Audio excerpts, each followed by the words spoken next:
Alright guys, reviews and more, back with another Middle Eastern fragrance. This one's from Lattafa. I'm going to butcher this name, so my sincerest apologies to the Middle Eastern Arabic community for this. But I'm going to mispronounce this as Ishq al-Shuyukh. I'm only going to say it one time. This is the silver version, and I promise from here on out I will try to avoid saying the name. I will just talk about the notes and whatnot. So let's go ahead and talk about the price. 30 bucks at Burlington Coat Factory. This showed up fairly recently. Saw it all over social media, and I went and checked my local Burlington, and sure enough, they had it.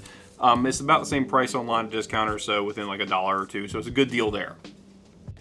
If you're curious about the general meaning of the name, it essentially means the love of elders, or the love of sheiks, which just means elder in Arabic.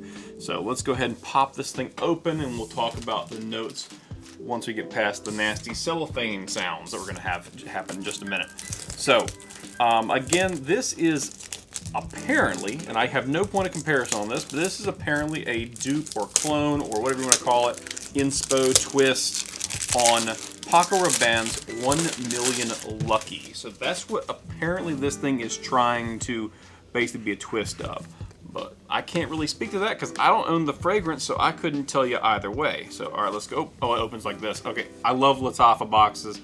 99% of the time they come off and they are just like gift boxes. They look amazing. This is part of their Pride series, so they do spend a little bit more on the box presentation and the bottle presentation. Oh, that's kind of cool. That's like a dagger that goes inside that ceremonial little curved thing.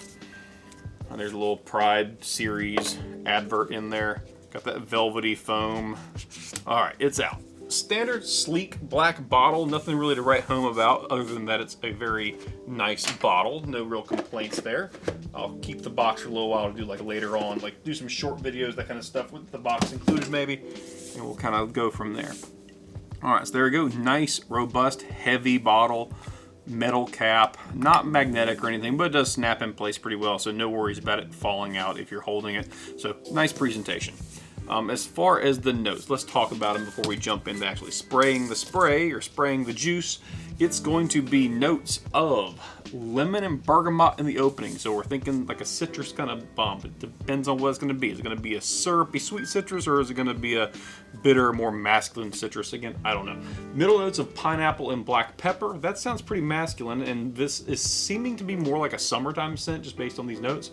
And then base notes of vanilla, cedar, amberwood, and patchouli. So basically 4 very long-lasting base notes. So I kind of expect this thing to have some really good longevity to it just based on that. Now those middle notes, pineapple can sometimes last, but not normally, but black pepper sticks around for a while. And those opening notes of lemon and bergamot don't tend to last forever, but we'll see how it goes. So let's go ahead and do a couple sprays. Empty, empty, empty. There it goes. Yeah, it's a good atomizer, considering it's not pressurized or anything, but it puts out a little bit of juice. All right, as always, the way we test this is first we do it on paper. We talk about the basic notes and how they come off on paper. Then we do the same thing on skin, because skin chemistry and heat can change how the initial opening notes kind of come off. I can already kind of smell it. Okay, so it's a very, very sweet citrus. In fact, I would say the pineapple's actually already coming out. The pineapple's already noticeable. And just out of curiosity, I'm going to reach over and grab this box and see maybe if there is a date either on the bottle or on the box of when this was bottled. Let me see here. I don't see anything there. It just says that it's eau de parfum concentration. Yada, yada, yada. If it's there, I'm not seeing it. Let's pop open the actual box. Maybe it's on the inside. Nope, and I see no evidence of when this thing was bottled. So if someone else has an idea of where to look to find that, let me know. Anyway, wasting time. So that opening note of a lot of citrus, a lot of pineapple. No pepper yet. I'm not getting the pepper spices, but it's very nice. It's a very smooth, sweet. This is more of a youthful, makes sense. 1 Million Lucky's kind of a youthful, bubble-gummy kind of smell, based on my understanding of it. Again, I've never smelled it. I've heard it accused of being that way. But yeah, definitely kind of that bubblegummy sweetness to it. Nothing really transitioning there. Let's go ahead and do it on skin. Let's see what it does for us real fast. Let that alcohol flash off. Again, I like the bottle a lot. The bottle comes off really nice. Cool, sleek, thin. Same deal. Honestly, not that different from paper. Normally, the citruses tend to come off a lot stronger on skin for me, but that's not the case this time. Maybe a little more bitter on skin, but that might just be the pineapple not coming out quite as quickly, or not being more noticeable over top of the citrus. But yeah, nothing really bad about that. Everything's good so far with it. I'll jump back in. For me, it'll be a day or two. For y'all, it'll be just a quick second or two, splitting from this video into my rundown of basic longevity, the notes as they come out, as well as projection and overall performance. So you'll see me in just a second, and then we'll pop back in. Alright, so it's been days and days and days and days since I've been trying and wearing this, and overall it's a very nice, well-performing fragrance.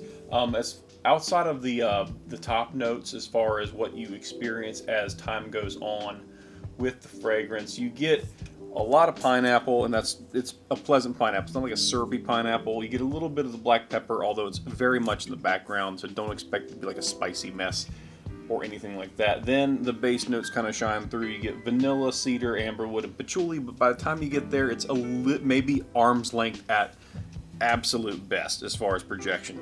So, but they do come out. It's a nice skin scent. Overall, very high quality base note. They're all very long lasting, so it is a good long lasting fragrance. You will smell it on your skin, on your clothes, up to 8 hours later. So if you're looking for just longevity, an all-day kind of fragrance that you apply once and forget about, it's a good option for you. It's very youthful overall. It's just a good fragrance, especially for the price of $30 for a 100 ml bottle, eau de parfum concentration. It's just overall very, very nice. No real flaws to it in my opinion. There's nothing really there. I think it's cloning that one Paco Rabanne's 1 Million Lucky. So obviously it's been kind of done before, but this is pushing it out really, really strong, and it's just a good quality fragrance for the price. And the bottle's kind of cool too. I like the bottle. But yeah, other than that, there's not much else to say. Good projection, especially in the first 2 hours. You get some real good projection in those first 2 hours. After that, it kind of goes down again about arm's length. Maybe the last hour or two is really more of a skin scent with that vanilla kind of taking over. But overall, really great fragrance, really high quality stuff from Lattafa.